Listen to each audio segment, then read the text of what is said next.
everyone, and welcome to my channel. So today's video is going to be a long-awaited Pan That Palette update for my Urban Decay Naked Basics palette. Finally, I haven't filmed a Pan That Palette update in over 2 months. The last time I filmed an update and put it up on YouTube was in the beginning of February, and it is now the middle of April. So this second update is going to be from my usage in the months of February and March and a little bit of April, but that's okay. I'm still using this palette while I'm at school and everything.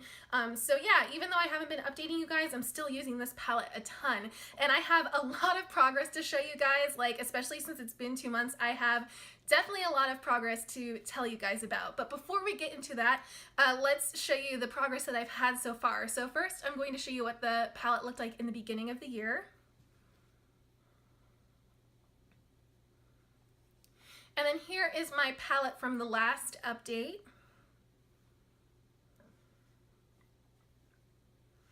And this is what my palette looks like now.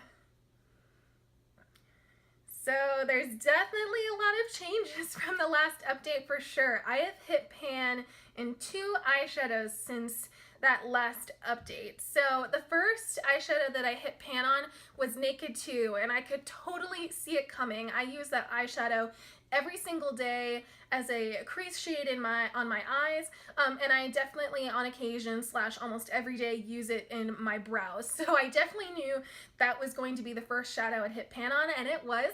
I hit it in the middle of March is kind of around when I hit pan on it. So I've definitely had pan on it for a while, and it's expanded because I still use it every day. It's just such a great crease shade that goes with any eye look, and it also is a really nice color for my eyebrows, because as you can see, my eyebrows, they're a little bit light. They're lighter than my hair, so this would be a little bit too dark. I do use this this color faint on like the ends of my eyebrows, but like it's a little bit dark for all over, but this Naked 2 shade is perfect. So I definitely think that will be used up before the end of the year for sure, just because I use it so often and use it every single day. And then the second eyeshadow I hit pan on was Foxy. I just recently hit pan on it within the last week or couple of weeks, so I don't know if you can see the pan on there. I use a pretty soft brush when I use Foxy. I use it as my highlight brow bone shade, so I put it along here to kind of soften out the edges of my other eyeshadow.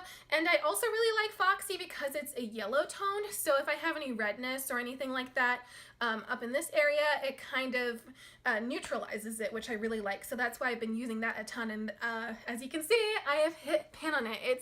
It's really tiny, so I don't know if you can see the pan in there, but I've definitely hit pan on it, so that's really exciting that I've hit pan in 2 shades so far, and those are definitely my 2 most used shades in this palette.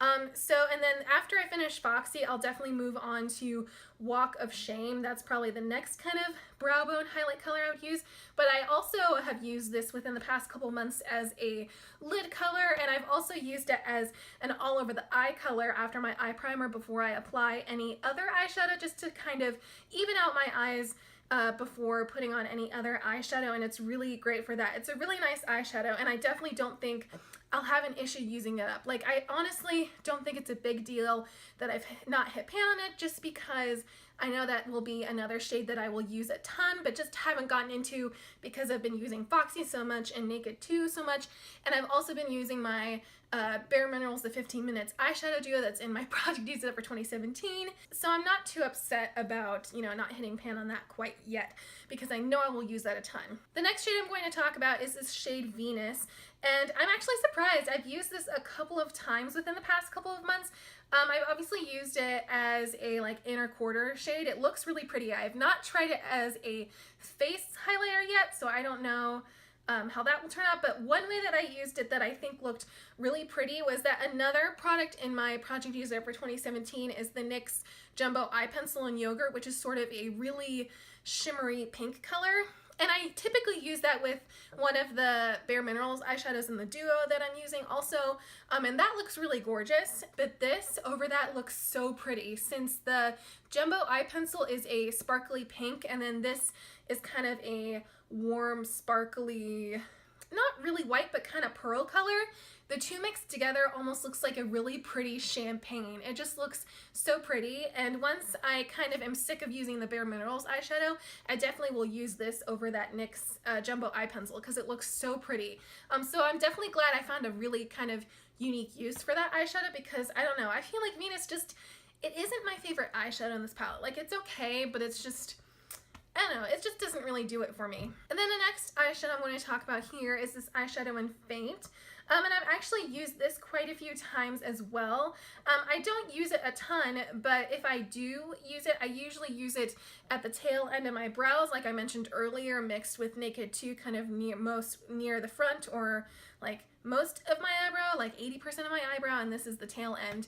And it just, I think it looks really good, but obviously that's not going to use a ton of the eyeshadow up, but I have used it also as a outer V, outer corner shade, and that looks really pretty too. But I also kind of switch between Faint and the other eyeshadow in the Bare Minerals duo, which is kind of a really dark sparkly color, so I tend to use that more often just because I'm trying to use that eyeshadow as well. But I really like this in the outer corner as well. It goes with a lot of eye looks as well. So I'm definitely happy that I'm getting some use out of it, but I don't see myself hitting pan anytime soon. And then last here is Crave, and I actually have used this eyeshadow a lot more than I thought I would. I actually did a smoky eye once at the beginning of April, and so I used Crave as sort of an outer corner slash crease shade, so that definitely got a lot of use out of that. And I've also used it to set black eyeliner as well, and as a regular eyeliner as well. So this has definitely gotten some use. It's been used a couple of times, but definitely not enough to make a lot of progress. But still, I'm really happy that I've used Crave a little bit, but I definitely don't see myself hitting pan on this shade just because it's so dark. And honestly, I'm not really a big fan of black eyeshadows just because they're just so dark, and I mean, you can really only use them to like set eyeliner and stuff like that, and like I just feel like I have so many black eyeshadows and I don't really use them that much. But I know a lot of people really think black eyeshadow is like an essential in an eyeshadow palette, but for me it's just not. So I definitely don't see myself finishing that or hitting pan on that, but you know, I'm really happy that I got some use out of it. I just realized that my bra might be showing through, so hopefully that's not a big deal to you guys. I'm a little bit of a mess and my background's a little bit messy, just ignore it. Like, I'm at home for the weekend, so things are just kind of all over the place.